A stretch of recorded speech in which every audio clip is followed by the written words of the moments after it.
right. Hello, everyone. Let me kick off this EIT Food Success Symposium with a warm and genuine welcome to all of you, first of all. It gives me great pleasure to see so many of you here today. My name is Sarah Braille, and I work for the international networking organization Ricolto, and I'm based in Belgium.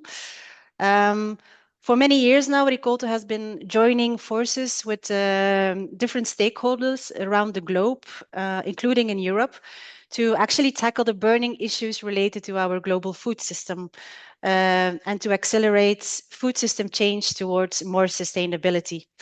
And as one of Ricolto's staff members, I've had the honor to coordinate this success project for the past 3 years.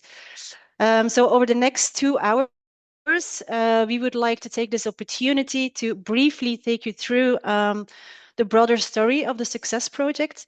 What is it exactly that we have been doing, with what objectives in mind?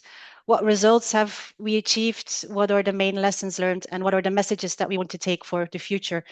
And in the next few minutes, and on behalf of the entire Success team, I would first like to introduce you briefly to the overall framework of the Success Project, and then have a quick look at today's agenda. And I'm trying to go to the next slide.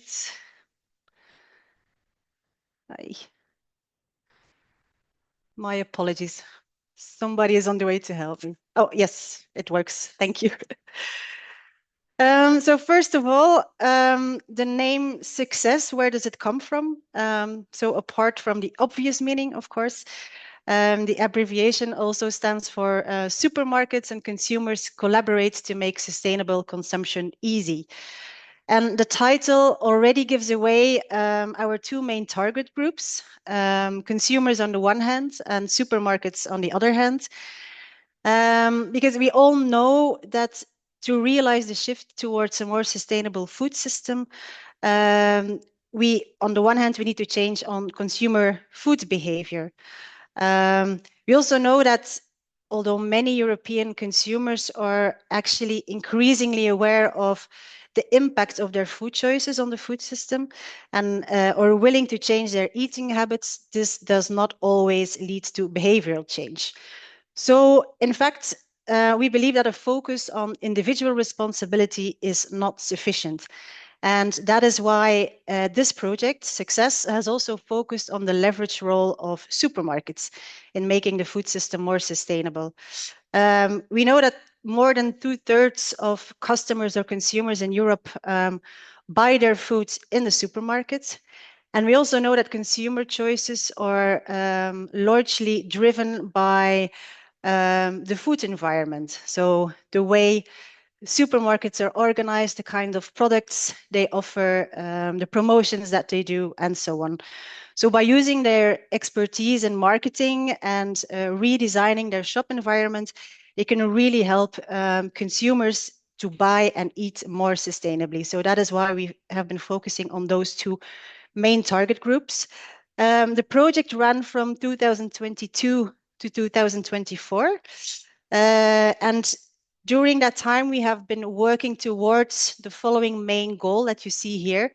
It's also the title: supermarkets and consumers collaborate, co-create activities to make sustainable consumption easy. And when we focus on sustainability, we have mainly been focusing on two specific subjects. That is the reduction of meat, so the so-called protein transition, and on food waste. And who are we? Well, our team consists of 5 partner organizations in 3 European countries. The first one is the Polish Food Bank from Olsztyn in Poland. Then we have VTT, which is the Technical Research Center of Finland.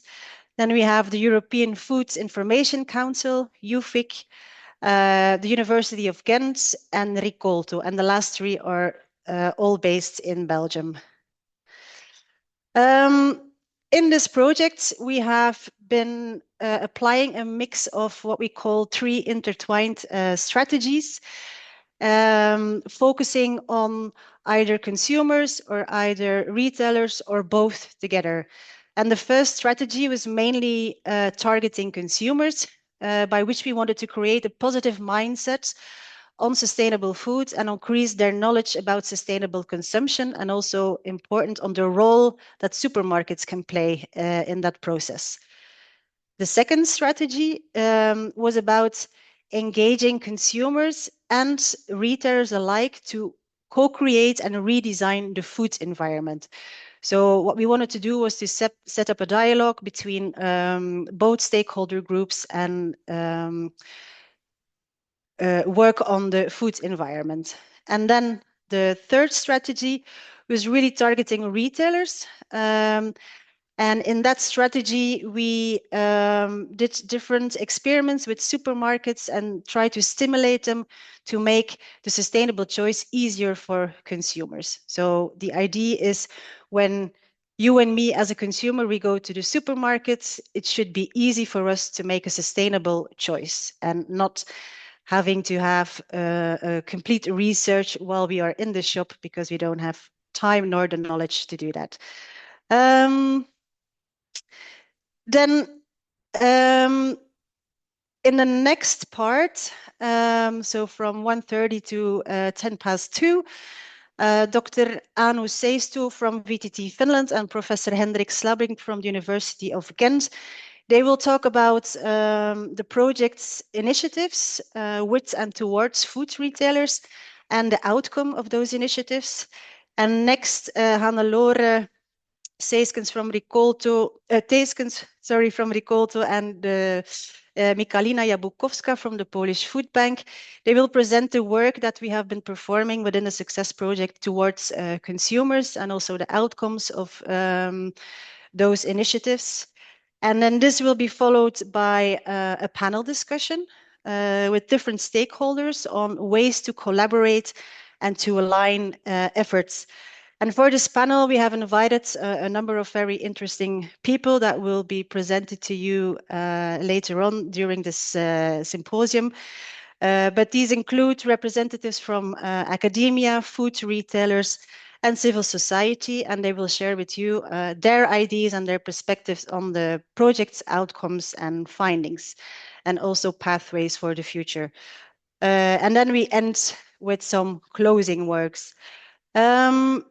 If anyone during this symposium has a specific question, we would like to invite you to write your question in the chat. And after the following 2 sessions, there will be some time to answer a few of them plenary. And the others we will try to answer either in the chat, or we will develop a question and answer document that we will send to you afterwards. That being said, I'm very happy to now pass the floor to Dr. Anu Seistu and to Professor Hendrik Slabink. Maybe let me introduce them to you shortly. Dr. Anu Seistu, she's the research team leader for the Future Customers team at the Technical Research Center of Finland. And Hendrik Slabink is an associate professor at the University of Ghent, professor of marketing, and he's also the co-founder of the B4Life Research Institute. He is a behavioral scientist, mainly focusing on both academic but also practice-oriented research on sustainable consumption. Before I give the floor to them, I would also like to note that this symposium is going to be recorded. So if you wish to look at it afterwards or share it with other stakeholders, this will be possible. Okay, then I'll pass the floor to my colleagues. Okay, thank you, Sarah. I will first try to share my screen. And if everything goes well, you should now see my screen. Is that okay for everyone? Okay, so thanks for the introduction, Sarah. And as been said, together with our team, we first did some experiments in a supermarket to see how a supermarket can help consumers to buy more sustainable food items. And why the supermarket? Well, you know that a lot of what we do, what we buy to prepare at home is bought in the supermarket, certainly in a European context. Just to give an idea, about 70-80% of all the food we buy to prepare at home is bought in Europe in a supermarket. And also, if you know that in a supermarket, the shopping conditions like choice overload, being tired, time pressure, and all these things, they are in favor of what we call mindless shopping. And this makes us prone for kind of subtle interventions. These subtle interventions can then be thought of as nudging interventions. And this altogether make the supermarket, let's say, the perfect place to do some experiments, to nudge people, to kind of automatically steer people into the direction of buying other better food items. So we thought the supermarket as a perfect playground to test nudging interventions to see how supermarkets can subtly help and design the environment in such a way that we buy more or better food. And better food in this case was the promotion of plant-based protein sources. What did we do? Well, we set up an intervention together with a retailer. We don't have the time, unfortunately, to go through all the things we did in detail, but we will mainly focus on the lessons that we learned during these interventions. So, as I said, we set up some nudging interventions, but before you think, well, let's do it ourselves, we would like to give you some advice, so to speak. First of all, well, setting up effective nudge interventions entails much more than just following your gut feeling. To set up an effective intervention, it is kind of advised to follow a structured approach in which you, in fact, set the goal and delve into the determinants of a specific goal before you set up interventions. There are several frameworks that you can follow, but what we did is we took, let's say, the basic principles of two well-known and often used frameworks, which is the intervention mapping protocol and the behavior change wheel, to organize the whole intervention, the intervention protocol. So first lesson is, well, to set up nudging interventions, it's not just follow your gut feeling, but it is following a structured approach so that you have the highest chance to change the behavior of your clients. Second, well, within that approach, it's important to define the goals and the ingredients of the intervention. Of course, that all starts with some research. In our case, we organized some workshops with a retailer or even multiple retailers to select the problems on which we would like to work. In our case, we said, well, to promote the sales of plant-based proteins, well, we should either work on the perceived price. People lack knowledge and are not familiar with these plant-based alternatives. They don't know the taste, or they have kind of perceptions that the taste of plant-based foods is less compared to meat, and they lack cooking skills. Once we know on which determinants ingredients to work, we can, in fact, come up with a solution, and all the solutions should work on multiple determinants. Determinants like feasibility, convenience, inspiration, attractiveness, and so on. Once we know, in fact, the ingredients of our solution, we can set up interventions that address any of these determinants. And what we did is, in fact, we decided to work with meal kits. And we would, next to the meal kits, we would also add plant-based protein sources in such a way that when people decide to buy a meal kit, they are kind of automatically steered into the direction of these plant-based protein sources. But this was not sufficient. We also said that it would be good to have a little bit more information and inspiration to give these meal kits meaningful and attractive names to promote the sales of both the meal kits and the plant-based sources. And we added also some recipe leaflets to that. We also add some additional information to take home to learn, in fact, the benefits, advantages of all these plant-based ingredients. This is the ingredients, and this is how it looked like in the store environment. We had the counter in which we put the plant-based alternatives next to or very close to the meal kits. And we also added the recipes and the attractive names highly visible in the store.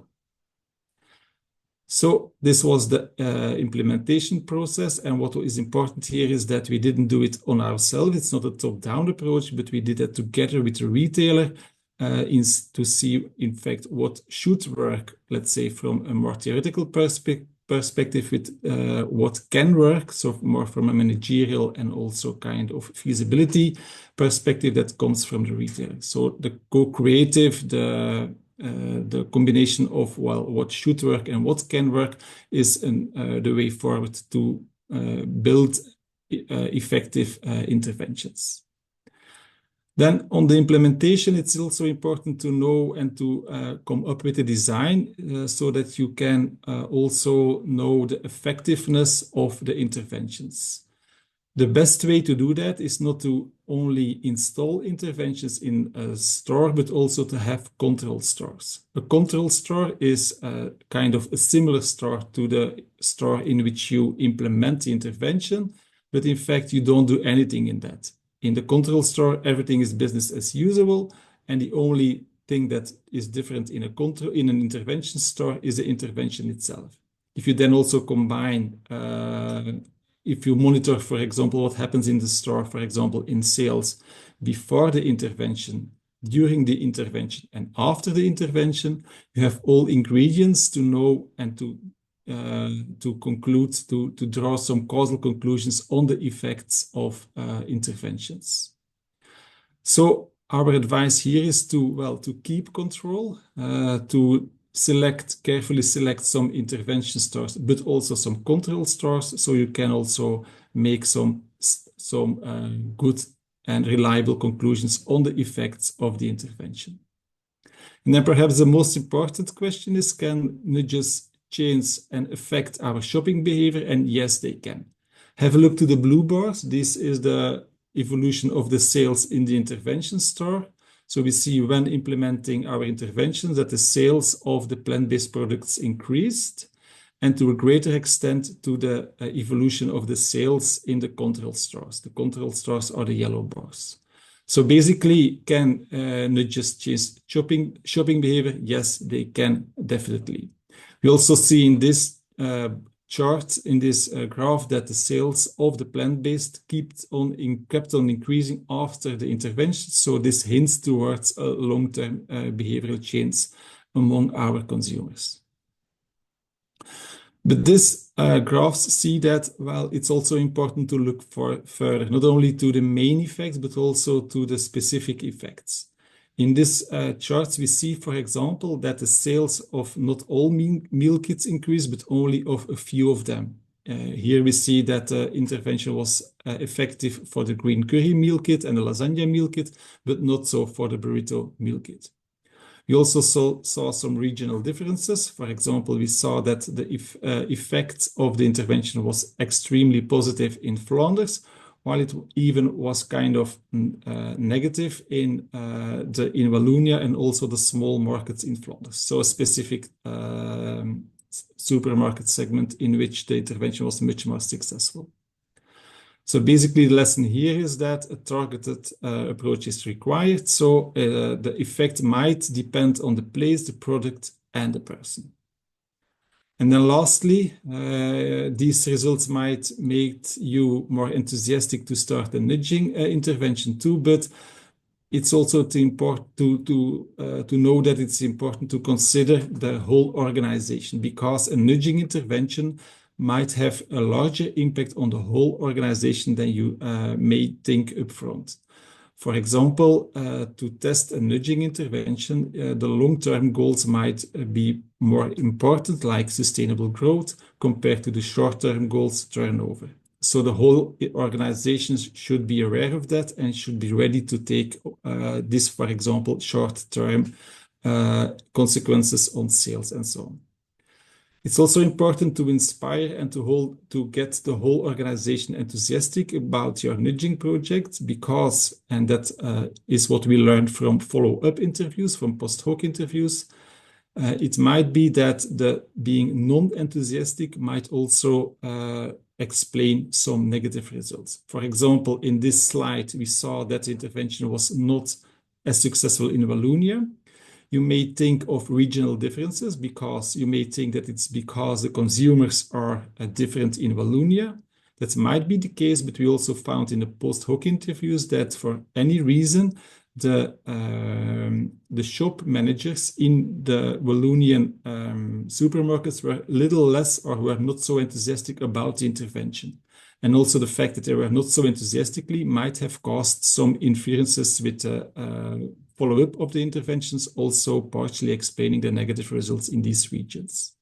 So that's basically it. So, well, a successful nudging requires also an organizational commitment and not only just your own personal commitment. So basically, these were our 6 lessons the main lessons that we learned from our nudging intervention. That's it for my part. And I would like to pass the word now to Anu, who will tell something on the imperfect consumers. Yes, thank you. And hello, everybody. My name is Anu Seisto from VTT. Let's see if I can move the slides.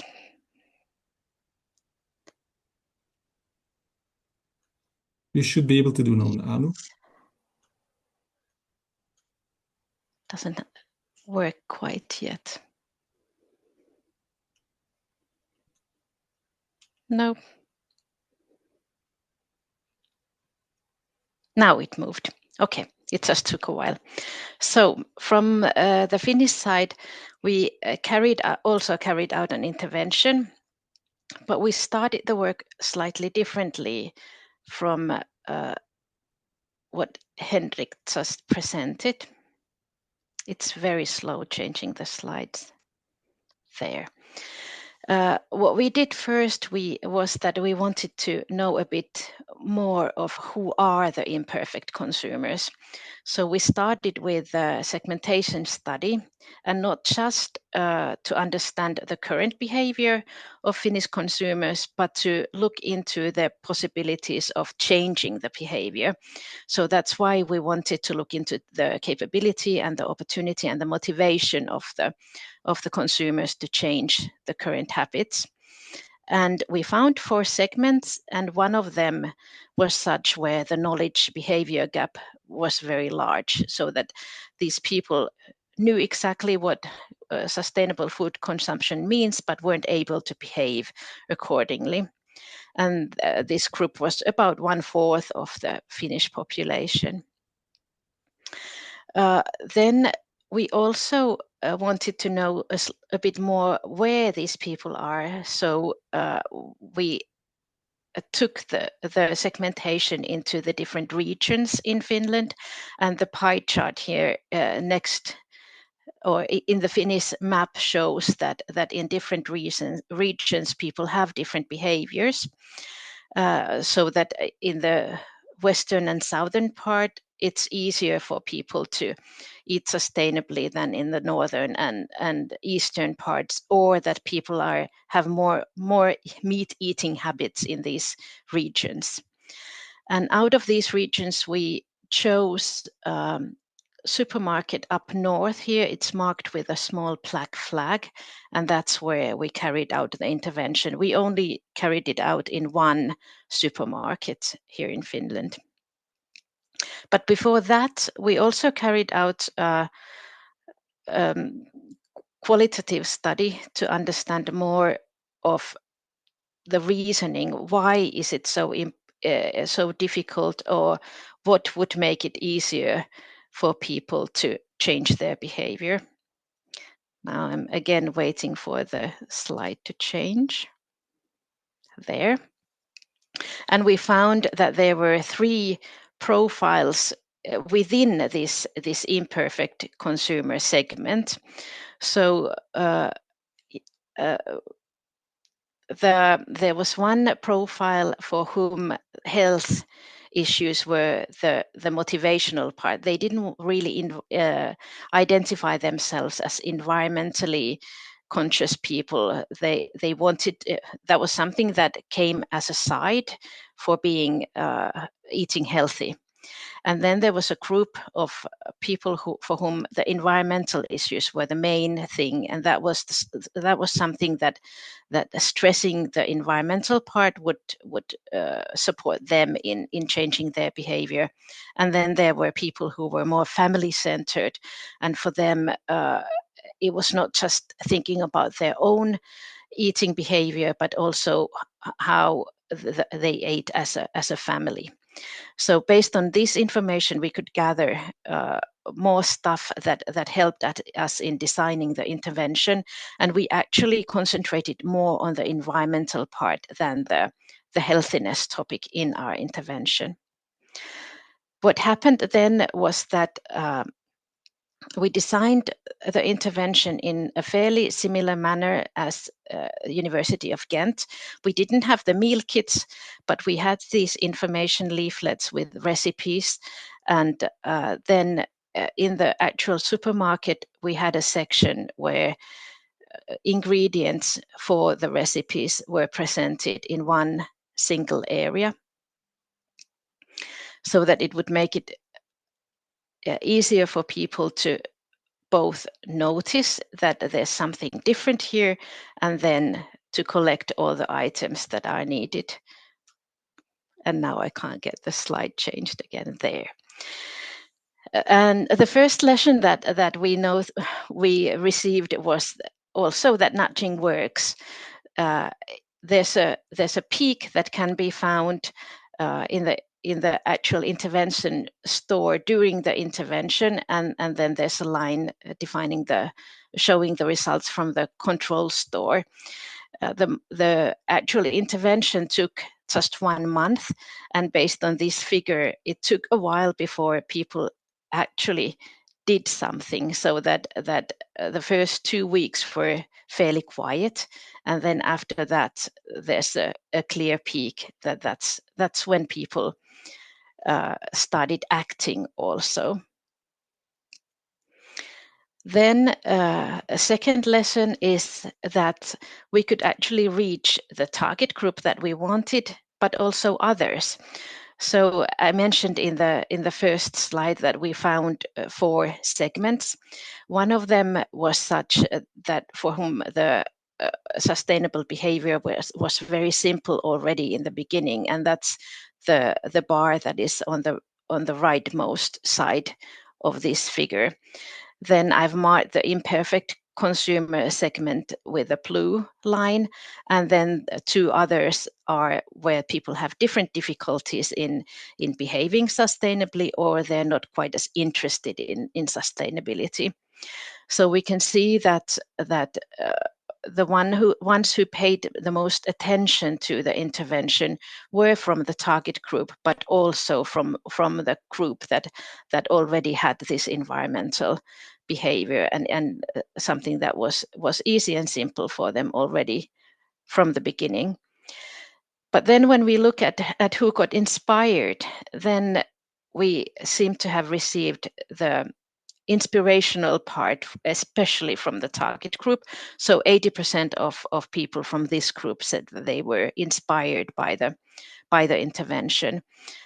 Also, the environmentally conscious people were very, very inspired, but surprisingly, about 30% of the ones who said that they were not so interested in environmental topics were also inspired. So it's not only the target group that can be reached, even though it wouldn't directly affect the behavior. The previous figure was based on what the people who were visiting the store during the intervention mentioned themselves. And the lesson 3 is from actual sales data. So when we were looking at how well did we reach people with this family orientation, we can see that this peak is exactly there, that women with children were the ones who made the largest peak in shopping plant-based proteins during our intervention. But there is a small peak here in men with children also. So families with children were reached well during the intervention. But what we also see, an interesting thing from this sales data, is that even though having children in the family seems to have a clear effect on the shopping behavior, we can also see that just having a partner also makes it more possible for, or makes plant-based protein sales increase in the case of both men and women, so that single men and single women are on a lower level in their purchases of plant-based proteins compared to people with partners or people with children. Then the final slide shows lesson 4, which is also similar to University of Ghent, that behavior change requires commitment. This is just a small detail of what we found in our intervention study with Generation Y females, that during our intervention at first and in the pre-period checking time, they were not interested in buying plant-based proteins at all. But in the middle of the intervention, they started showing this interest into plant-based proteins. And the thing is that how to keep this interest alive, how to support them in the future also, so that even within this small period that we were studying, you can see that there is a shift in how much they wanted to experiment with chickpeas and lentils, for example. But then there's a shift downwards already during the post period checking time, and they were shifting their shopping behavior toward more towards plant-based meal parts. So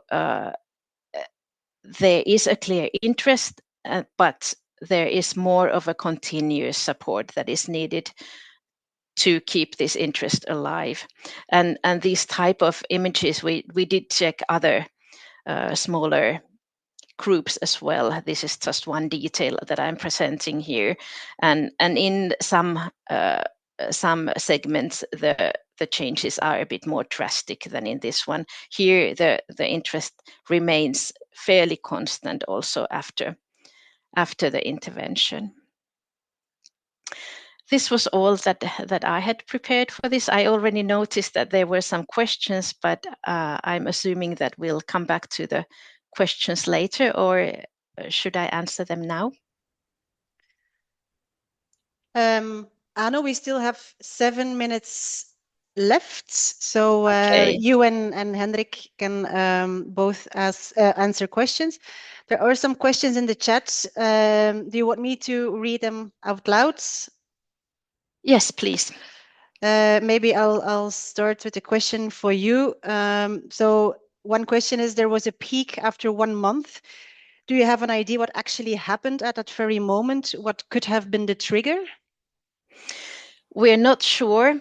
I'm assuming that there might be it might have something to do that not so many people recognized our intervention at first, so that when something like this is done in the supermarket, it takes time for people to pay attention and start acting, so that possibly it's only that people warmed up a little slow, and then as we only had 1 month for the intervention, towards the end they started acting, and then we already had to stop the whole intervention. So it would be really interesting if we had a chance to to test this again, to have a longer period for the intervention to start with, so that we would have at least 6 months, so that we would also have this warm-up period that we wouldn't expect to people to notice and start acting directly. And then also that once they have warmed up, there would be time to really affect their behavior and support it a bit longer than just some weeks. I don't know if Henrik would like to mention something. Do you have more experience of carrying out interventions like this?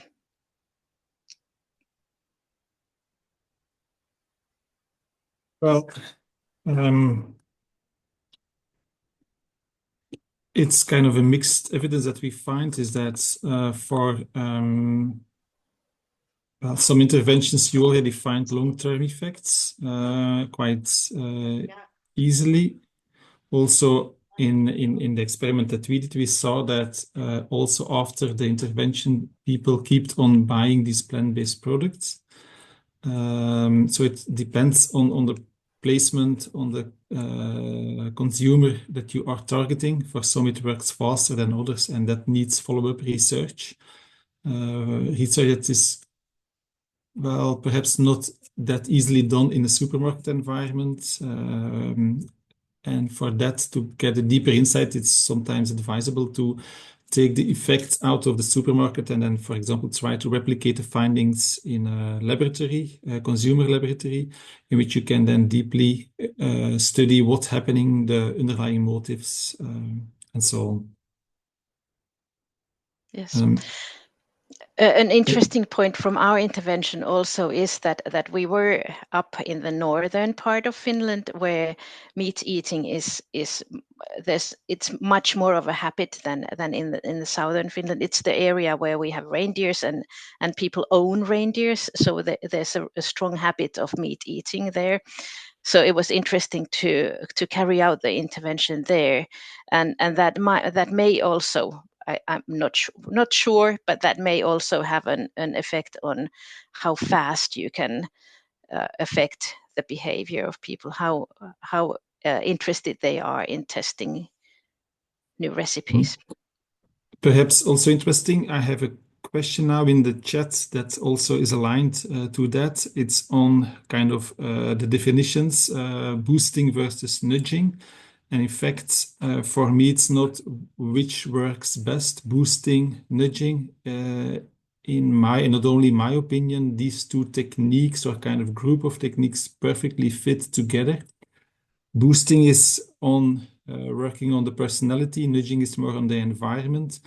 But in fact, most theories in social psychology, they nicely fit both type of interventions together in a sense that, well, to find a nudge that works, well, you should also consider the person. So depending on who you are, some nudges will work better. If you are a meat eater or if you have a certain personality, then some interventions will be much more effective for that personality. So it's, for me, it's not neither what should we do, boosting or nudging.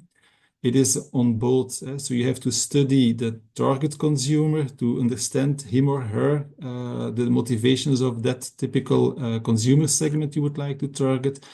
And then for that specific consumer or target, you can then find some environmental interventions or nudges that will work for that person.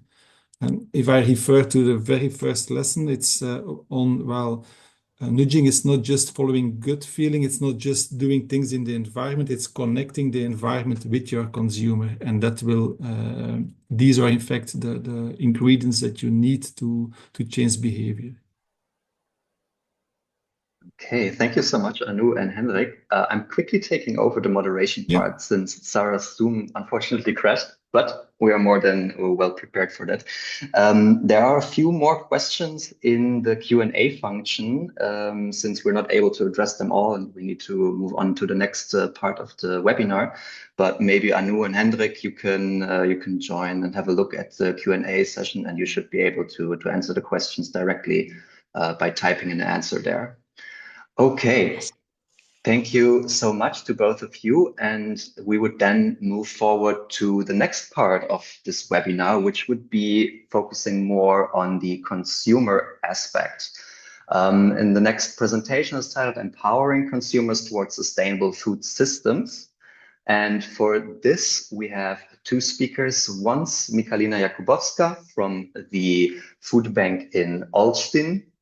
Michalina is an education specialist and project coordinator at the food bank in Olsztyn and has lots of experience in coordinating international and educational projects such as Success, but also other projects such as the Kitchen Adventure and Food Heroes. And as well, we have in this presentation Hannelore Tuskens from Ricolto. Hannelore coordinates Ricolto's food citizenship program, in which citizens are involved in and actively co-develop sustainable practices in the food system. Hannelore was also responsible for Ricolto's annual awareness and fundraising campaign in Belgium. So Michalina and Hannelore, I would like to invite you to share your slides, and then we can continue. Thank you, Stefan. I will quickly share my slides. Hello, everybody. Nice to be able to talk to so many of you today. And I'm more than glad to explain some more about what we did towards consumers and or citizens, for that matter.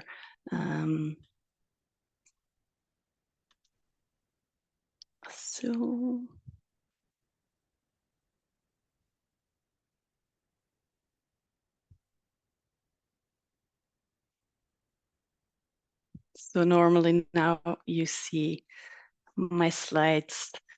As Stefan already mentioned, me and Michalina, I will go a step further and try to, talk to you about how we approached consumers in this project, linked also to the role and possibilities of supermarkets. And we looked into that and separated 3 levels in our approach.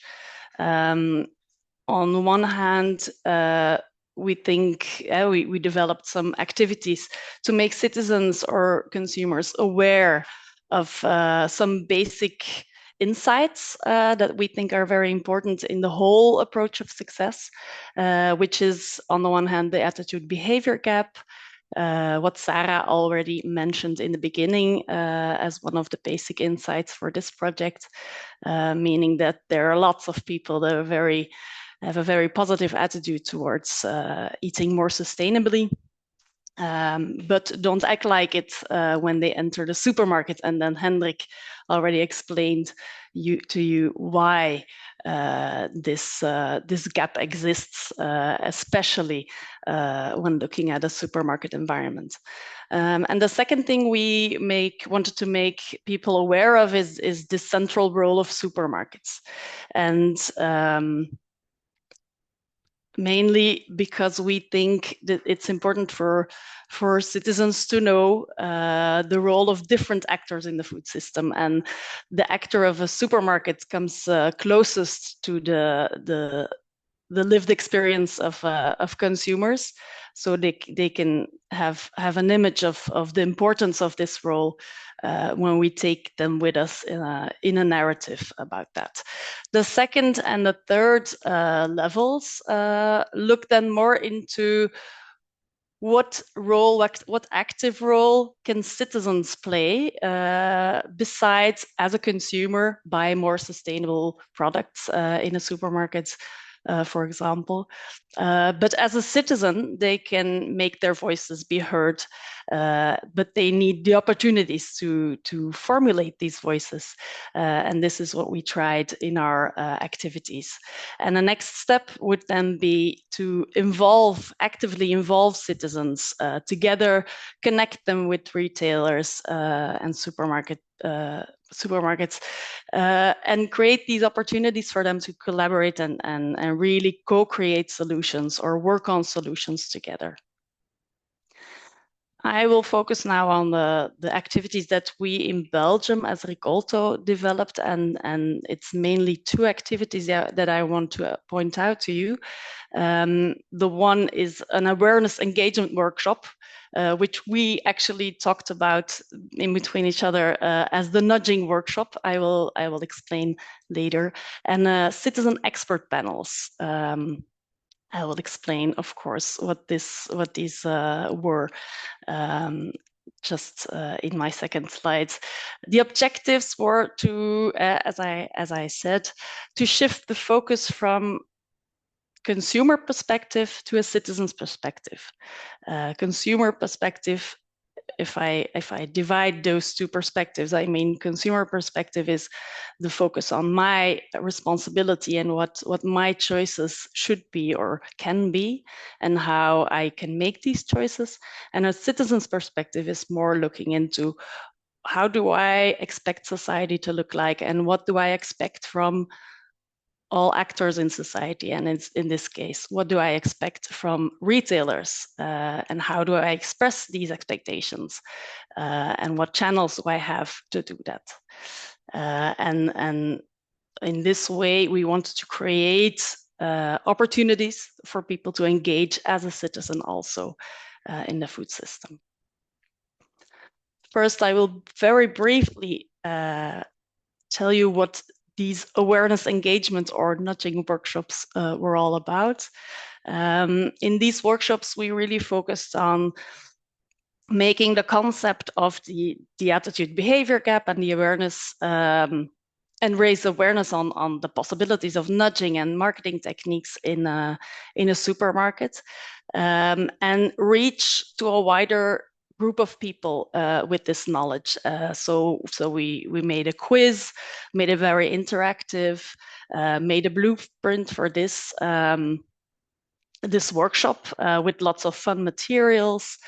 And in the end of the workshop, we also gave, which was a very small part of the workshop, the opportunity to write down a message towards their supermarket, to express their expectations after this workshop, where they got some new insights on the possibilities of nudging, for example, to influence them and stimulate them to make better choices.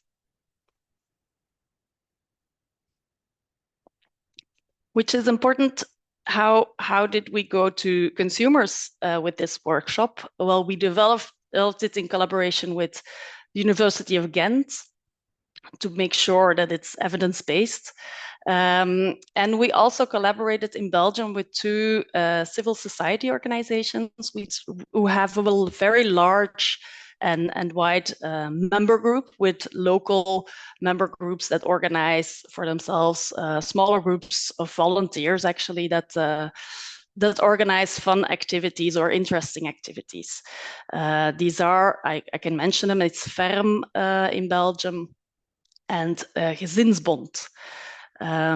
And we organize a trainer for their trainers to give these workshops. And local groups have had the possibility the past 2 years to actually ask for these trainers to come to their village or town and give the workshop. Then we also give a trainer to our colleagues of Food Bank in Poland. And there was a translation to Polish, also using more examples of the Polish context, etc. And Michalina will tell you a little bit more about the outcomes of the workshop in Poland, so I will not really dive into that here, not to tell things twice. So then I will go into the citizen expert panels, which have a smaller, different focus. So not only on awareness, but really, we really developed these citizen expert panels and the methodology to collect citizens' voices. To do that, we had to build up the workshop, starting from the shift from a consumer to a citizen perspective, also take some time to focus on this awareness, this attitude behavior gap, for example, give some insights in the role of supermarkets. And we used to, in this citizen expert panels, in a way to look at the role of supermarkets, we took the results of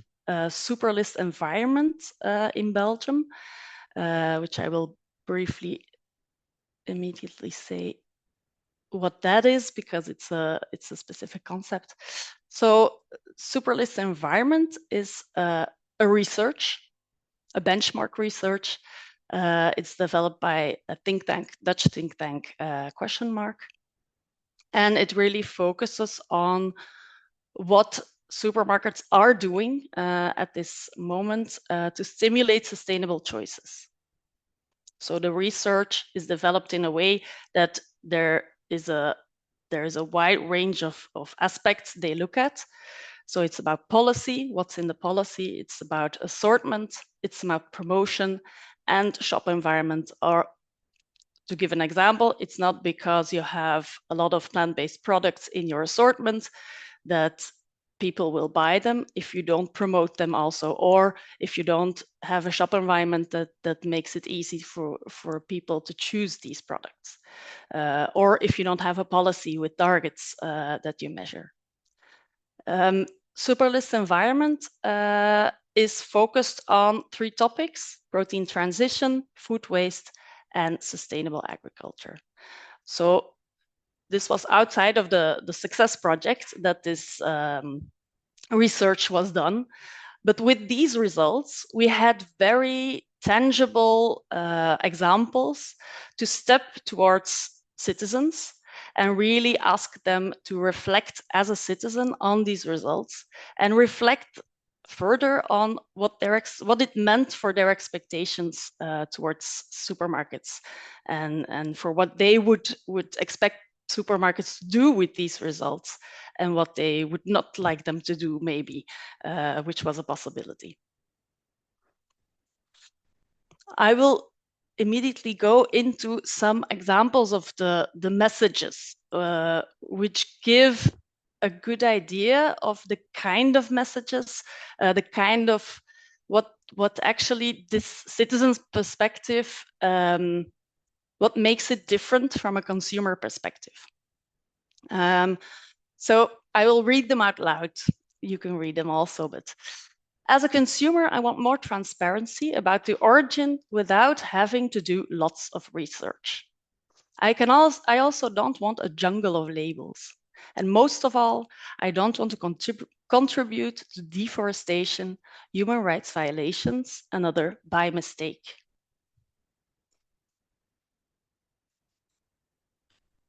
More initiatives to raise awareness for people to buy fresh produce that looks less perfect or conventional, so we can all help to step away from the idea of ideal vegetables and fruits, all this in order to waste less food.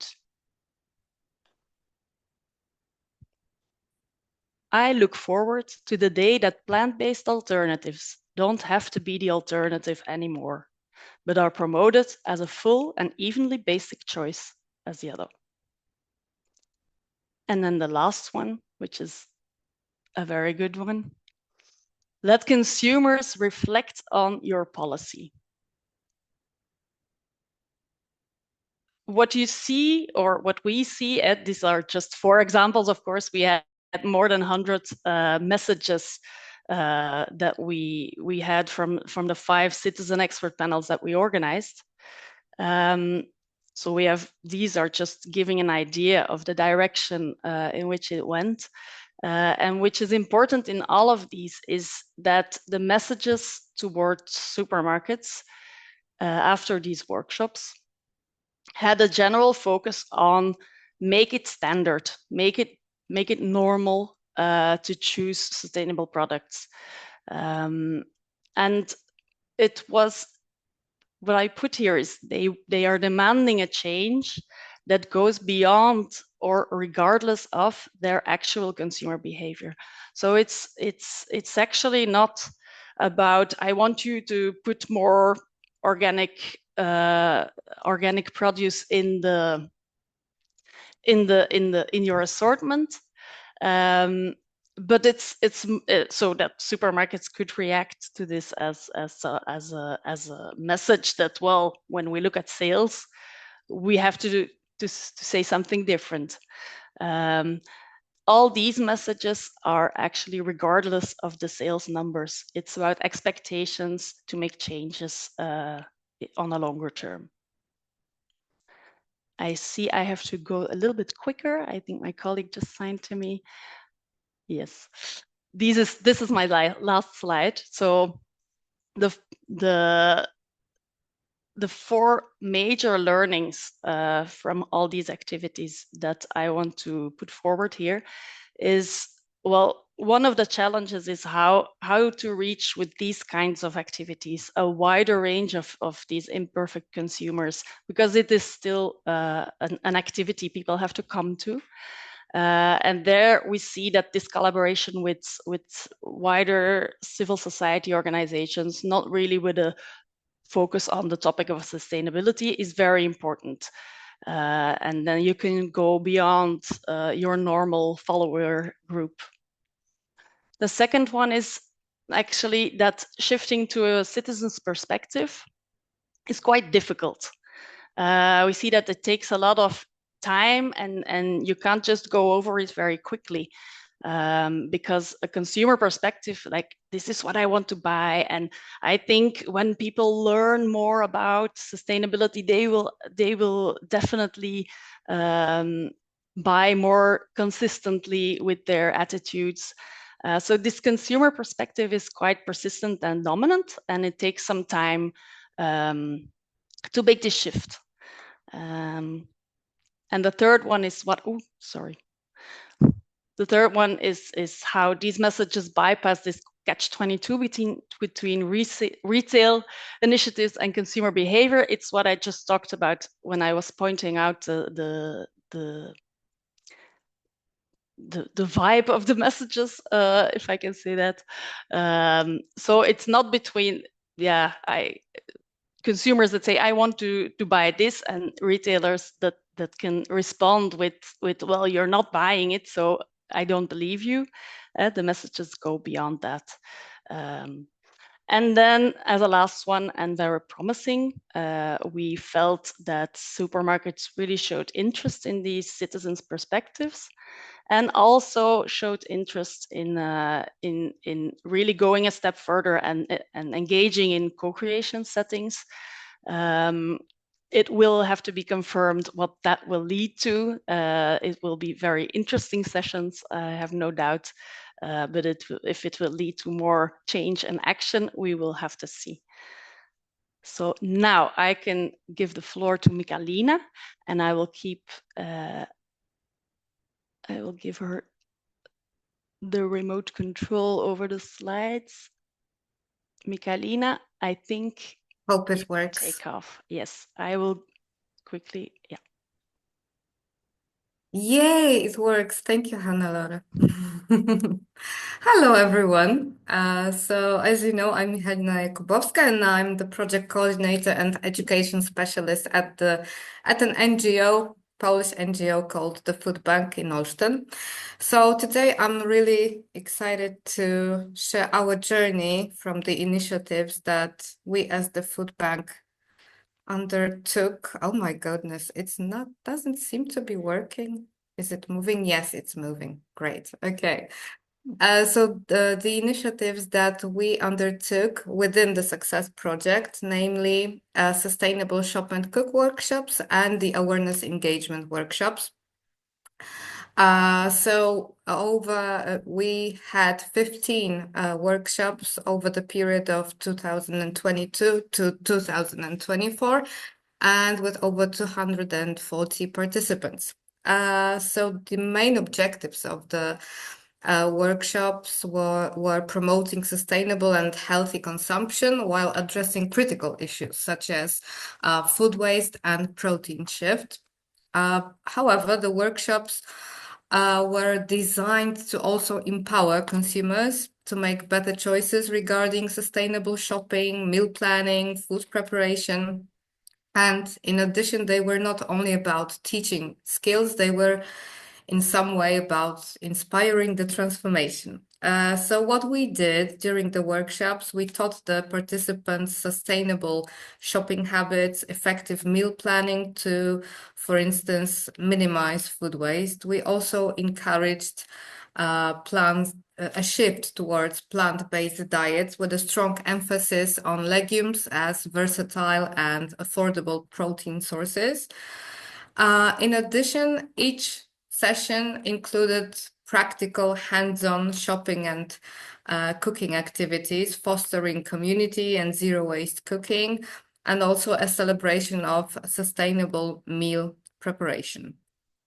What we found out, one of the important changes that we observed was the one regarding people's increased knowledge. The participants were provided with 2 quizzes. First one testing their baseline knowledge, and the other one examining their endline knowledge concerning sustainable shopping, storing, and cooking practices. So the 2 graphs show you how their level of knowledge increased from just the beginning of the workshop until the end. The workshop was a 2-day event, so it was from Saturday to Sunday, examining their level of knowledge. When it comes to the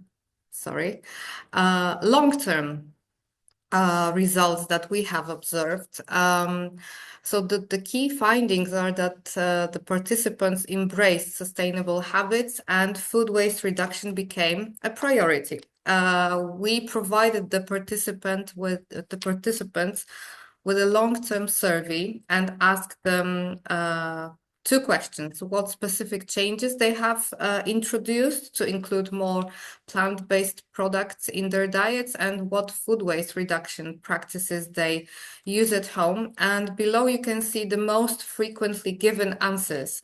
So basically the majority of the participants, which were over 160, the majority of the participants provided answers that yes, something has changed in their lives after the workshops. So that was really a rewarding thing to see. The majority of them increased the use of legumes. They minimized waste by repurposing vegetable scraps or freezing leftovers and planned meals. They also reduced portions, cooked less, donated or composted excess food. So that was a really rewarding thing to see, that we have somehow changed their behavior.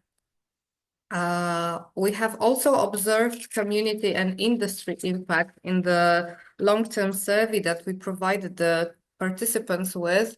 They also included information that they are sharing the knowledge that they gained during the workshop to their families, to their friends. So they are creating this ripple effect in their families. And what happened? Sorry. I don't know what happened. I cannot go back. Okay, I'm back. Sorry. So there is this spreading information process, so that was great. And we've also strengthened the already existing partnership with Auchan Supermarket, where the workshops were taking place. So somehow we still support this sustainable practices and zero waste initiatives together. Moving on, when it comes to the awareness engagement workshops, we explored with the participants how supermarkets influence their behavior in the supermarkets and especially their decisions. We shared 6 scientific guidelines for sustainable shopping and encouraged reflective, so the rational over impulsive, the emotional shopping decisions. The workshops were quite fun, but During the workshops, the participants were invited to share their suggestions with supermarkets on how they could support consumers in making more sustainable shopping choices. So the following suggestions were provided, and these were the most frequent ones. So for instance, the consumers asked the supermarkets to position sustainable product prominently, to enhance department labels and food labeling clarity, to increase local, seasonal, and plant-based options so that it's even visible, more visible. To lower prices and offer single item promotions. So these were actually lowering prices of sustainable products was actually the most frequently given answer. Also, replacing sweets with sustainable items at the checkouts, display fresh produce openly, avoid plastic, and train staff on sustainable product knowledge. So that would be good if the supermarket staff knew something about what is happening. Okay, moving on. Okay, the challenges we still face when it comes to the consumers making sustainable choices, is that they still remain inaccessible and or unaffordable for many consumers. And there is still this gap existing between the attitudes and behaviors. So many want to make more sustainable choices, but they lack practical tools and knowledge. So the lessons we learned throughout developing and conducting both workshops is that the hands-on engagement drives behavior change, definitely. That support networks create ripple effects through shared learning, and accessibility is key. So the sustainable options must be affordable, and this is what the consumers actually say. In addition, the behavioral change is a gradual phenomenon, and it needs to be needs continued support. So in order to reach the imperfect consumers that Anu was talking about, actually, so we should address the barriers, empower choices, and foster community engagement. When it comes to addressing the barriers, we can do that by raising awareness of affordable, sustainable alternatives, by partnering with retailers for discounts, for instance, or sharing simple tips like shopping lists and storing hacks. When it comes to empowering choices, emphasizing the benefits of plant-based diets, such as health improvements and cost saving, while using relatable managing to inspire small, manageable decisions. And finally, community engagement is key. Peer-to-peer learning and partnership with local organizations can amplify reach and credibility.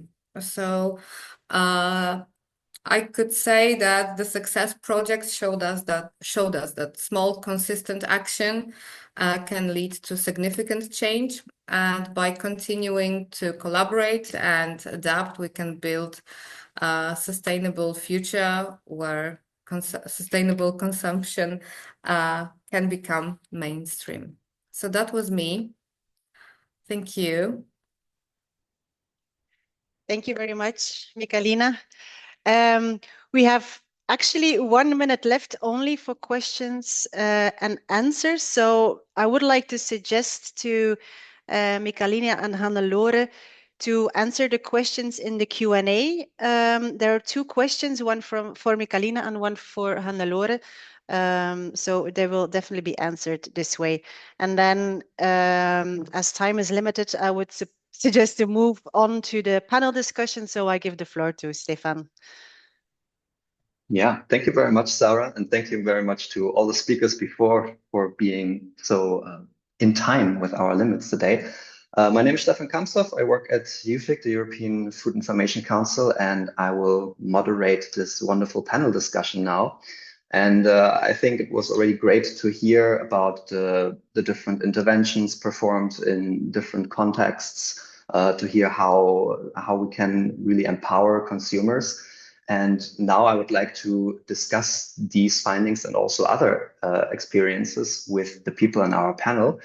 And for that, I will firstly introduce the panelists. So our first panelist is Florine Kremer. She's a researcher at Wageningen University and Research.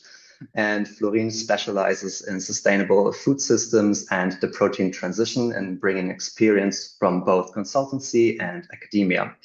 Her work also includes projects such as the National Protein Monitor and initiatives promoting sustainable seafood and organic consumption. Hi, Florine. Next, we have Ines Cottin. She's a researcher at KU Leuven's Sustainable Food Economies Research Group and focuses on systemic approaches to encourage plant-based food consumption in Flanders. She's also a steering group member of the Flemish Green Deal Protein Shift on Our Plate, which is a learning network initiated by the Flemish government. Hi, Ines. Next, we have Valentine Papillon joining us from Arles Deleuze. She's the Global Manager for Health and Sustainable Diets. Valentine is a passionate advocate for change, leading initiatives to promote plant-based diets and implementing health strategies across all Deleuze's brands. Through her previous engagement in sustainability, including the UN Global Compact, she brings a wealth of experience in designing impactful programs. Hi, Valentine. Also from Deleuze, we welcome now Luisa Rodriguez, a circularity manager focusing on food loss and waste reduction and packaging innovation. Luisa has over a decade of experience in social and environmental impact, including supporting entrepreneurs as portfolio manager at Impact Hub and launching initiatives like the Australian Circular Economy Hub. And then jumping straight from the presentation back to the panel discussion, we have Michalina Jakubowska. She's representing the food bank in Olsztyn. And as already said, she's an education specialist and project coordinator, and she already has led multiple international educational projects to promote sustainability, reduce food waste, and encourage healthy nutrition. And finally, we have Betty Chang, Research Area Lead at the European Food Information Council. Betty has conducted consumer research on topics ranging from food labeling to alternative proteins and food literacy. Her work focuses on communicating about healthy and sustainable diets, particularly to vulnerable groups. Okay, that was everyone. So I did it in 2 minutes. I hope I saved some time for some very nice discussions now. And the first question that I would openly leave to the panel would be thinking about the insights that we shared from the Success project, but also maybe your own professional experiences. Could you identify some main challenges or obstacles that you see to facilitate initiatives such as the protein shift or to reduce food waste in different contexts, for example, countries, communities, or retail environments? And maybe also if there are any blind spots or area we might have overlooked so far that could limit the effectiveness of these interventions. And maybe, Betty, you could start with that one. Thanks, Stefan. So one challenge that underlies both food waste and the protein shift is that people are often encouraged to buy or consume more than they need. So, for example, the narrative behind the protein shift says that for reasons of environmental sustainability, we should reduce our animal-based protein consumption by about a third. That's in the EU. To compensate for this, we need to increase our plant protein intake by about the same amount. However, actually, the food intake data suggests that because the average European consumes more protein than they need, they can still meet their protein requirements on average by only reducing the animal-based protein requirements by a third, without having to increase their plant protein intake. So this argument has recently been made by Dulins and Barrett in Nature Food, for example. So this means that environmentally sustainable protein intake for the average person would mean that they eat less protein than they currently do, using up fewer resources and spending less money on food. Now, if people are going the extra mile to reduce their meat intake by more than a third, then of course, this needs to be compensated by extra plant protein intake. And similarly with food waste, this often occurs because consumers are encouraged to purchase or consume more than they need. Often bread, fruit, and vegetables are packaged or sold in too large quantities, with the result being that they spoil before the consumer can consume them, thus resulting in food waste. We also see this phenomenon in the food services, where customers of varying appetites and food quantity requirements are all offered the same portion size, which can encourage plate waste. So the obstacle or the blind spot, I would say, is that in order to act sustainably, we need to reduce our culture or our social norm of overconsumption and the facilitation of this overconsumption by how food is presented to people in food environments. Thanks, Betty. Would someone from the panelists like to directly jump on that, or do you have a point? I see Florine. I could jump in. Hi. Thanks so much, by the way, for all the previous presentations and for the Success project, because it was really nice for me to see all of it. I was just thinking of jumping in because, Betty, we also researched the protein intake in the Netherlands, protein consumption, and the division between animal-based and plant-based proteins. And we see that there is generally an overconsumption of proteins with an average of about 74 grams, whereas based on average weights and everything, you would assume that 58 gram would be enough. So there's quite a big gap of overconsumption, not considering bioavailability and personalized nutrition matters. So we see the same thing, that it's fine to decrease protein intake a little bit without losing a lot of nutritional benefits, probably. So yeah, totally with you on that point. Another thing I could think of based on the question was that for commercial companies, which also aligns with what you said, Betty, it's not usually interesting to reduce sales basically. And that also feeds into companies wanting to promote certain products, which might not always be the healthiest and the most sustainable option. And that regulatory rules and governmental influences could also really help this to create a level playing field for different supermarkets, for instance. There could be rules and regulations on promotion of fresh meats, which is now one famous Dutch supermarket is not making promotions for that anymore. That's a pretty big commercial risk for them when other competitors don't have to do that. So I think in terms of creating a level playing field, we still have a lot of things we can improve on. Thank you, Florine. I'm kind of looking at Ines, maybe if you want to jump in directly. Yeah. Yeah, sure. Indeed, I was thinking about this equal playing fields. I could also continue on that. Like as proposed by the Success project, it would be favorable for ecological sustainability to rebalance subsidies and taxes. But that's of course hard. It's among others hard because of certain lobby groups. So we also need brave lobbyists and policymakers and combine forces in favor of sustainability. And for now, at least to me, it's not yet clear if organizations are already trying this very concretely in the plant-based and food reduction fields. So I believe transparency will be key for the future transitions. Also, if I can make a jump to a next idea that I would like to present is, as proposed by the Success project, it would be in favor of ecological sustainability, also to make it easier to find sustainable food on the shelves. Though we need to be careful how we do this. So the challenge here for this question is like, how do we do this? For example, in a lot of cases, using the words veggie or vegan does not per se increase the sales, whereas the word plant-based works better in certain contexts. Or we also cannot presume that the green color, for example, on shelves would attract all type of consumer segments, like men or flexitarians. So these are things that should be tested. And For example, the color red is associated with a superior taste, but it will not apply to every type of package. So these things are interesting to keep on try and evaluate. And we also mostly trying nudges with prominent places on the shelves for different type of plant-based products.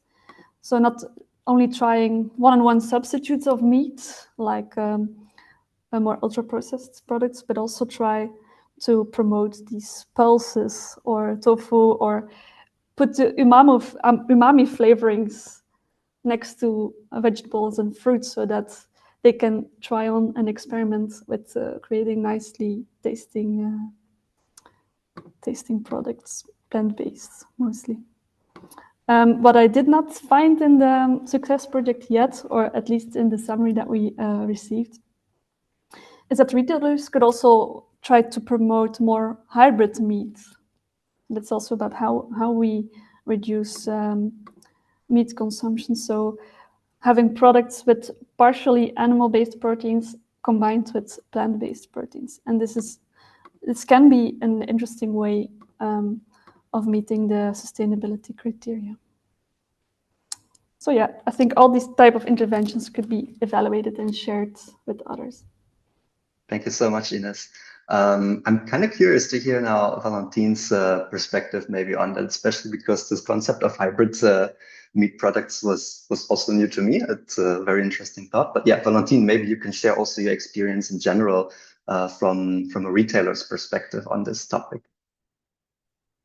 So hello, everyone. Thank you for having me. So as you were referring to alternative for us, what we mean by plant-rich food is really all kind of product containing protein. So we do target vegetables, legumes, seeds, whole grain, but also meat alternatives. So we do think as we take into account the full scope when we think about this plant-rich food. In terms of obstacles and barriers, in addition to the ones mentioned, I think we see few, I would say, like the protein transition varies by culture and also market maturity. What we see is that I think consumers do have a cost perception that plant-based alternatives are higher in terms of cost. Taste is also something they are not sure about until they test the new meat alternatives. And as one of you was actually talking about overconsumptions, I think a link also to that is also the nutrition concerns. People tend to think that they need to overcompensate with additional protein intake when we do see that the protein intake is already high in our daily consumptions. And then I was also thinking about the cultural attachment to meat. We do have the habit to offer meat when we have people coming to visit, for example, at home.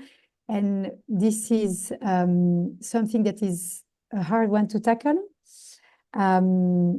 And also on the other side, we were talking about the social stigma of vegetarian and vegan people. I think consumers don't like to be called vegetarian or vegan. So we need to think about the right way of promoting this product without really labeling as alternatives. So anyway, nudging into the consumer perception into how can we offer this kind of product without really making them like the alternative kind of products. And I think maybe the last obstacle that we see is the lack of plant-rich culinary skills. It's not that easy to make, I think, I don't know, a broccoli attractive. So we really need to make sure that we empower customers to know exactly how to make them attractive for family household, but also for the other types of consumers, to make sure that they keep buying this kind of product. and they make it as attractive as meat products. Thank you, Valentine. Indeed, it's a very meat culture in our area of the world, at least. And with Christmas coming up, I bet most consumers will also go back to the traditional dishes, let's say. And I think also another point, at least when I think about Christmas, is the amount of food that we have there, and that brings me also to the aspect of food waste again. So I would like to bring in Luisa here from that perspective of delays. Could you explain a bit about your perspectives on this area? Sure. Thanks for inviting me. I'm the voice about food waste here in the panel together with Michaela, right? Michalina, sorry. Very interesting conversations and interesting to know about the workshops as well, because I think that the first point that I want to make is that in terms of food waste, we've in the retail sector in general have been very much concentrated in tackling our own operations because we have more control over those and we have more data points over those. So it's way easier to measure. And then when we go upstream, it's also a bit easier to measure because we have certain strategic suppliers. We can understand how things are going on their end. When it comes to downstreaming households, it gets more complicated, more tricky, right, to measure things. Some studies are conducted where it's self-assessed. So people say it's not someone else measuring it. It's like self-assessment. So it's complicated in that way. So I think that one of the barriers for us is like how to approach this. How can we, as consumers, how can we have more measurable, tangible KPIs, targets that we can work with to reduce food waste in the household? I think it's different. For instance, I take care of food waste in plastics, and in plastics is a different situation because then we have more that we can do with like which type of packaging goes where, and it's just easier to measure in that way. Food waste is a bit more in the clouds, so that's a complicated one. But we know as an industry that 17% of the food waste occurs from the retail moment to the household moment, and it's been an underexplored area for sure. So there's a lot of potential there for us to reduce food waste in the household level. I think that Betty was very strategic and surgical on the point that she touched about the overconsumption. It is true. We as a society have done a great job in miseducating everyone, right? About like buying more. And now we have to come in going back to just buy enough, you know? And in those terms, we have been doing in our group. So Hodel has multiple brands, and we span across different countries, European and in the US as well. We are present, and we do have campaigns targeting consumers for them to make inventories of what they have already in their households, making lists before going to the supermarket to buy their groceries, and also thinking before buying things. So this is just a little taste of things that we could for sure do way more, but that we'll have to start talking more and more about, and less about the buy more. So I think this is a very delicate and right in there point that Betty just started with. Yeah, definitely, indeed. Thanks so much, Luisa, for your contribution here.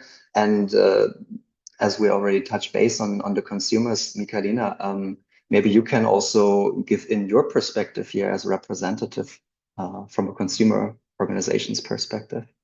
We're not actually a consumer organization.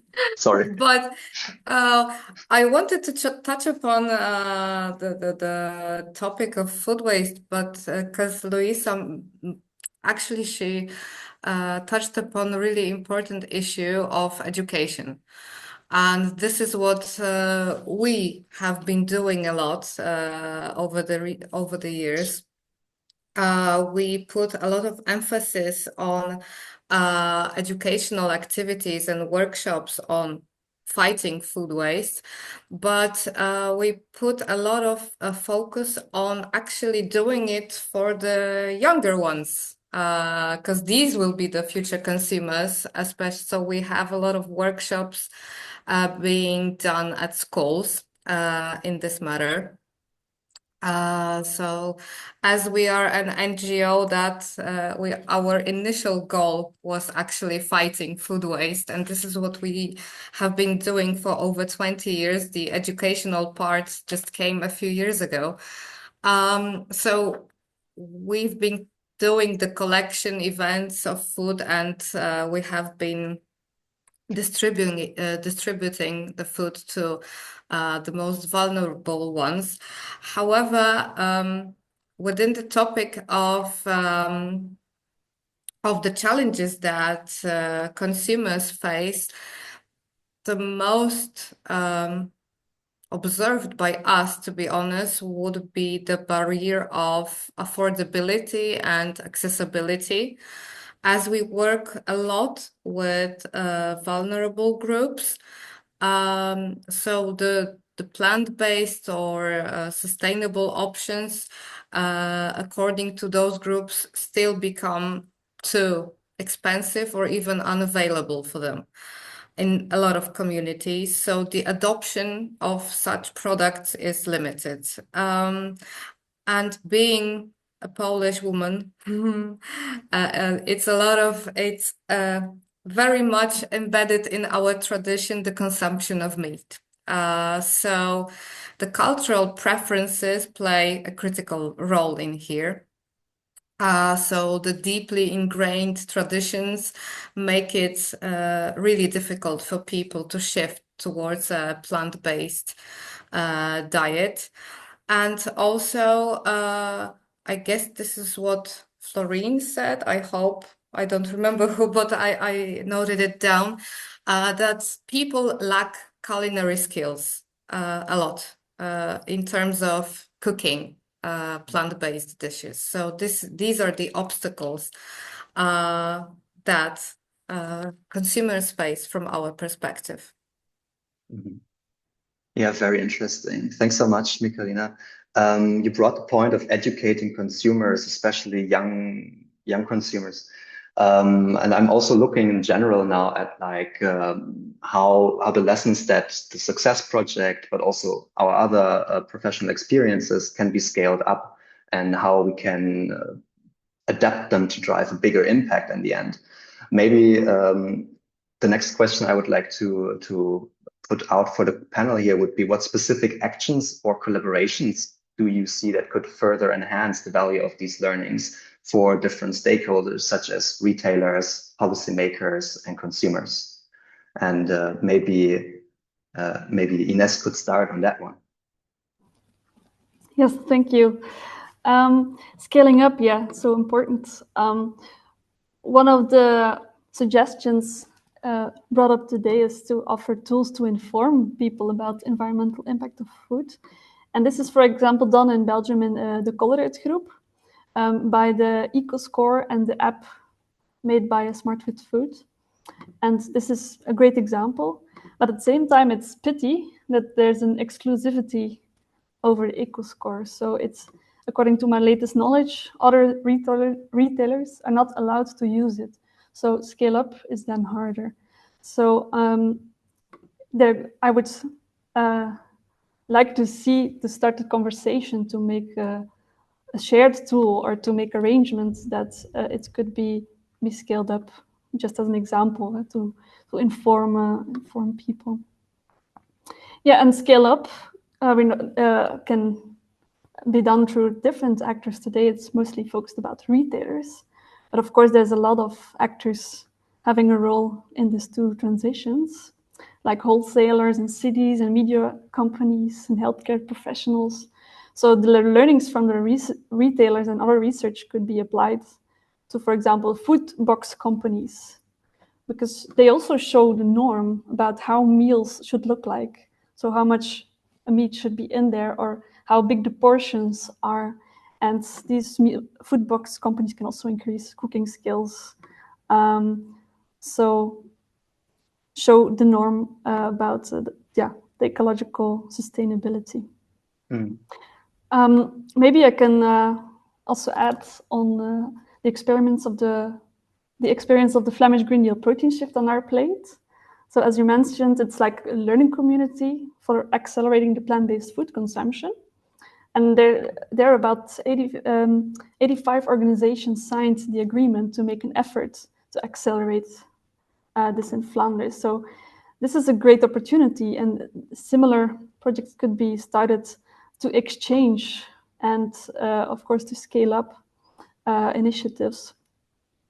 And we see that these participants share what worked and what did not work, and so that different organizations do not have to reinvent the wheel. And we also see, according to our research, that the participants perceived a reduced resistance and more motivation to accelerate the transition just by participating. So this is a nice way to scale up. Unfortunately, if we can learn from this experience, is that we observe that some organizations are increasing sustainability by voluntary commitment of some employees who want to change from within, or have a limited amount of paid employees. So, of course, then it's harder for organizations to change their policy. So it would be an advice to hire more assertive people as well who have a dedicated time on sustainability. Yeah. Thanks so much, Ines. Yes. I'm looking at the panel again. Does anyone want to jump in directly? Otherwise, my view kind of goes to the direction of Florine again. If you want to add something there, maybe from your perspective. Yeah, sure. I think it's a big question, and we've heard a lot of really good contributions for sure. I'm just following up on the last thing I heard. We definitely see in our research that having ambassadors, whether it be in organizations or in social communities, can really help, helping be a driving force.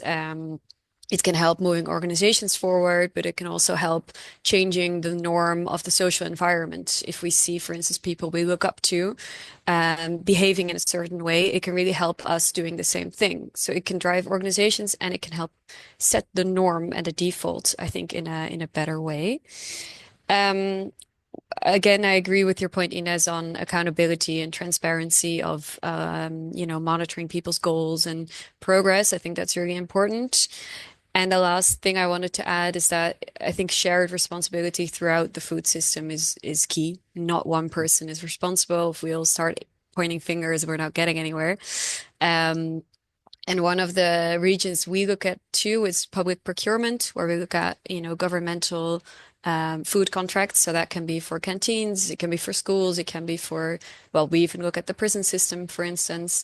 And that's also a kind of hidden, it's not the first thing you might think about, but it's got a major influence on so many people. And if we change the norm there, it will usually, hopefully, have an effect for the rest of the society. Thank you. And as you brought it up, collaborating with multiple stakeholders is very central here in this aspect. And of course, we heard now a lot about the research perspective here, but I would also like to see what the practical retail perspective has to offer in this aspect. So Valentine and Luisa, I don't know who wants to go first, but please raise your voices here. I'm not seeing Valentine in my screen. Can I go? You can go, yeah? Luisa, first. I was gonna jump on this one as well, because I think that I was separating my answer in two topics. One is the collaboration amongst peers, and the other is like the types of things that we already do at store level and then with our customers. But starting with the collaboration part, like, it's not going to happen if we continue to act in isolation, right? So I think that we've heard this over and over again, and this is the mantra of our generation. We need to collaborate, and I'm very glad that Ahold is part of multiple networks in that sense. One of them is the Consumer Goods Forum. We are part of the Food Waste Coalition. We are also part of the ECR Retail Loss Group, a network of retailers and manufacturers, and we are members of the Champions 12.3, an initiative led by the World Resource Institute to reach the target of halving food waste by 2030. That is aligned with the SDGs. And just as a very fresh example, we were hosting the ECR Retail Loss Food Waste Innovation Summit last week or 2 weeks ago here in Zandam in the Netherlands. And I saw collaboration in practice. Like I saw, we went on a tour with Albert Heijn to a store and to their lab testing facilities. And we had people from Tesco, from Sensories, from Jumbo even, like direct competitor, let's say. And Albert Heijn was just explaining how their markdown systems work. So the discounts that they apply to products every 15 minutes to avoid food waste by the end of the day, by the closing of the stores. So I feel like these moments that we have to share amongst peers, like food waste is bigger than, it's a bigger problem than any of our individual like operations.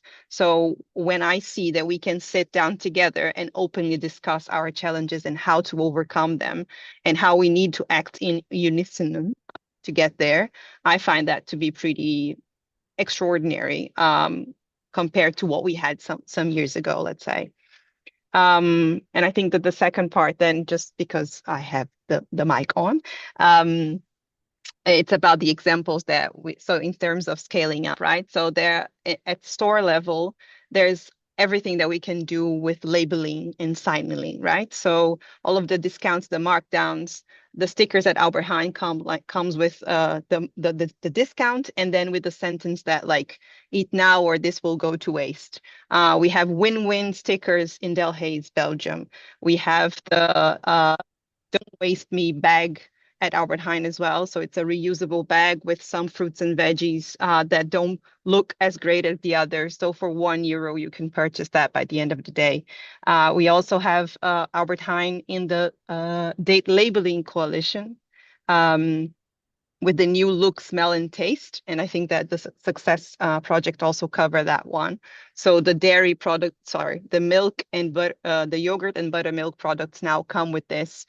So all the labeling, like use by, best before, all this situation in terms of education, this could be definitely scaled up. I mentioned already the TV commercials that we have in Greece about pausing for good. So pausing before you go grocery shopping so that you can buy things more consciously. And I'm going to close off with technology, right? So there's a lot to do in terms of technology. And Albert Heijn is doing amazing with generative AI. So they have this app, and I think multiple supermarkets have apps, but they are increasingly sophisticating the technology so that the app can help you with your shopping needs and also with recipes. And also now they have a scan and cook feature that you can take a photo of what is in your fridge, and then the app will spit out some recipes for you. And this is regardless of the brand that you have your products from. So these kind of things definitely could help with the cooking skills, with creativity and best by dates and all of these things. So I think technology plays a huge role in scaling up these solutions. So we'll just maybe jump on what Luisa is actually talking about for food waste. So I can maybe give some examples about what we do on protein also to scale up some initiatives. And I will mainly talk about Albert Heijn also in the Netherlands, because they have this commitment of increasing plant-rich food by 60% in 2030. So they are being very proactive in terms of nudging consumers' initiatives, marketing tactics, and so. I think the initial idea was pretty much to make sure that we have product availability. So in that sense, they launched last year the Terra line, which is a fully plant-based own brand line. And with that specific line, Albert Heijn has now the largest offering in the Netherlands for supermarket. So we do have product availability. And also in terms of making sure that these products are being attractive, they have been setting up a discount since February of this year, a 10% discount on this specific product. So that way you play specifically with the price perception we mentioned earlier in the panel. So the idea is pretty much to attract consumers with a large set of product, but also with a good price perception. And in terms of being present in the media and positioning ourselves, or Albertine positioning itself in terms of helping consumers toward plant-rich consumption, Albertine has been participating actively to the Week Without Meat campaign every year. And if I take the example of Deleuze in Belgium, they also are participating to the Week Without Meat. But then Louisa was also mentioning, and this is an example of bridged initiatives. They have had this campaign of Magical Vegetables campaign, which was about creating a world around vegetables and giving them like a fascinating name. And this has resulted in an increase of sales for this targeted vegetable, but also for the whole set of vegetables. So we do have ways of making greens more attractive, but we need to be conscious about it to make sure that consumers are well aware of how to find this specific product. Thank you very much, Valentine. And consumers is really the keyword that I would like to go up next to Michalina and Betty. Maybe you can bring in some perspectives here, maybe also specifically on consumers with a more low socioeconomic status and how those can be reached and scaled up to as well. Well, to be honest, in terms of food waste, they have all the necessary knowledge that even we don't have as educators, because they basically do not waste any food. So these were the groups, to be honest, during the workshops, that it's not that we had problem teaching them, but reaching to them and talking about sustainable choices was quite a challenge. But when it comes to sustainable choices within the low economic groups, I guess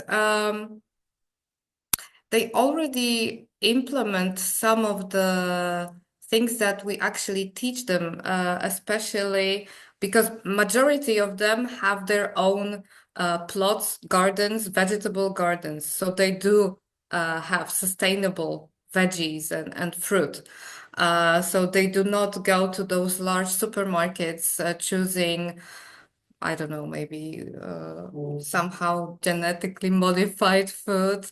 They implement healthy lifestyle. However, still there is a lot of meat involved there. Yeah, so this is it. But when it comes to upscaling the lessons that we learned within Success Project, I think there should be more of educational campaigns within supermarkets. This is where people go. This is where they see. Most supermarkets have already implemented such campaigns. However, to be honest, still not enough. Yeah, Okay. that's from me. Thank you very much. Betty, maybe putting this out directly to you. Do you see that also as an opportunity to place in educational campaigns directly in supermarkets to reach the audience? Definitely, and we see this already happening in the 3 countries that we examined in the Success Project. This is quite prevalent. But just to finish off this discussion, I wanted to jump on the theme of the knowledge exchange platforms that Ines and Louisa brought up. Knowledge exchange between stakeholders, sometimes competing stakeholders, because I think this is a really important point. We have a lot of information about the measures, the initiatives people are taking to try and help consumers to reduce food waste and shift to plant proteins. And now I think it's the time to exchange on this, for learnings to happen, for people to different actors to be inspired by each other and realize that they are working towards a common goal, that they don't necessarily have to compete with each other, and that, for example, in the Success project, we did this through the learning network of the 5 largest Belgian retailers, where they also had the opportunity to talk about their struggles and their challenges. And next year, we will continue with this by helping them to improve the sustainability of their supply chain for 2 products. So Ricordo has who's managing this learning network. They have a lot of experience in supply chain adaptations. And so I think these types of capacity building activities with the various stakeholders that can make a difference here is really one way of upscaling the existing knowledge and initiatives people have individually, to spread it out and to increase the momentum of this uptake. Okay, thank you very much, Betty. Maybe also just to wrap up this whole panel discussion, I think you already mentioned a very, very important point, the knowledge exchange between different stakeholders.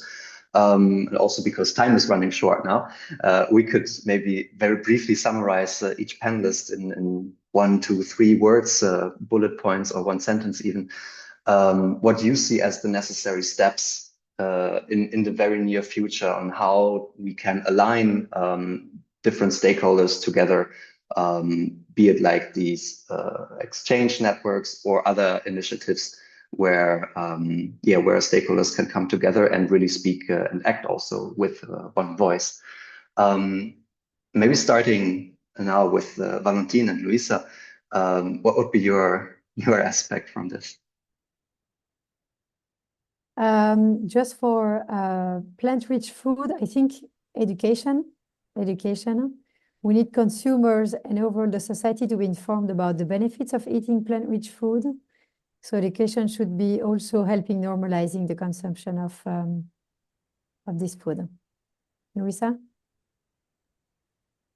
I will go for metrics. So what gets measured gets managed, and we need more data, and we need public reporting as well in terms of on operations from other retailers and manufacturers. I think it's good with transparency for us to know better the numbers we are dealing with. I think the connection between food waste and climate, so reduction of emissions, is such an unexplored theme, but we see it more and more becoming a hot topic. So they are very closely linked, and we need to address this interconnectedness. Sorry, don't know the word. A bit better, for sure, a lot better. And I think third thing and final is like, regardless of what it is, if you identify a source of food waste, a hotspot, like just do something about it. We need to do things about it, and no more waiting for the best solution, for the best business case to appear.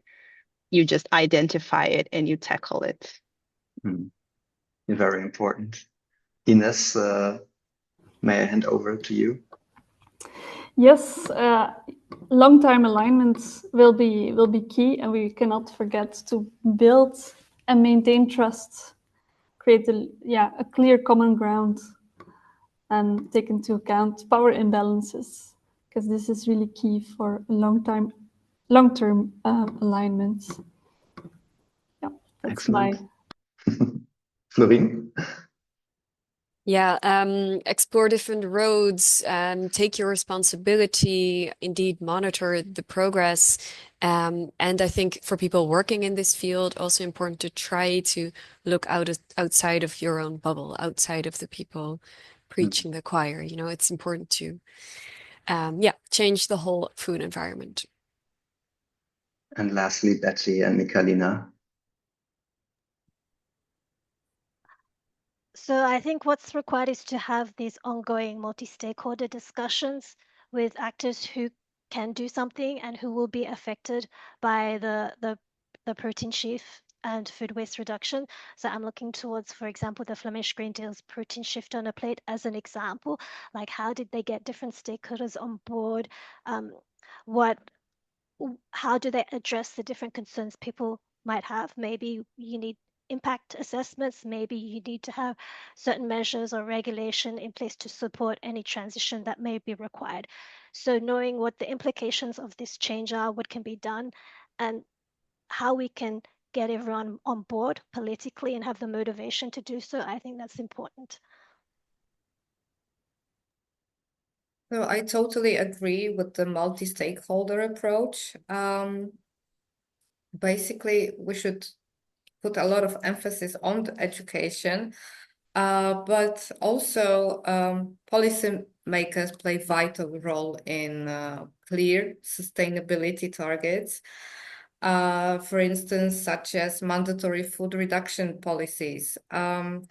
And the recent example, for instance, in Poland's regulations, there are regulations, there will be, hopefully, regulations requiring large retailers to donate unsold food to NGOs, and they will be also hopefully increasing fees for wasted food. So this is to some extent demonstrating how effective government intervention in this driving change can be.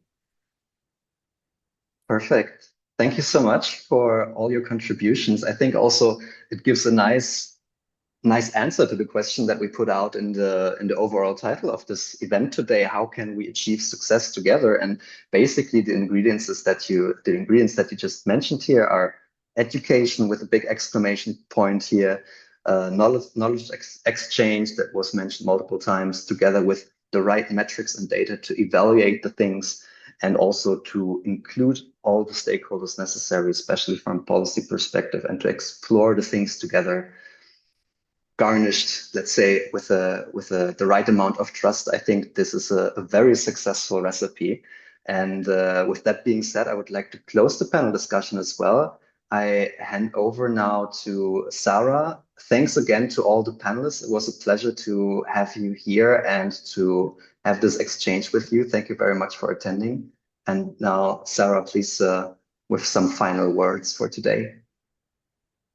Yes, thank you very much, Stefan, and thank you very much to the panelists to give us such good insights and good feedback on the findings from the Success project. So thank you very much. Also, thank you to the public. Thank you for being here today to join us. It was an honor for us to present our findings. And thank you so for listening and also for your questions. I would like to finish with some final, maybe more personal thoughts. After everything I heard today, there was a lot of information. And there are a few things that I would like to react on very shortly.